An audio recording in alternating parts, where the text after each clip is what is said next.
পোলট্রির খাবার মানে দোকানে যা আছে বুঝে টুঝে অটোর মুখী থাকবে ওর মধ্যে খাবার ধানটাই সেদ্ধ পুরি দিয়ে দেবে ওইভাবে।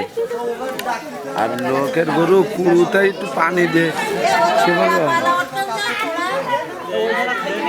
7 মণ মাংস মানে কি করবো একটা গরু মানে আমাদের এই গরু দুটো হবে আরো একটা।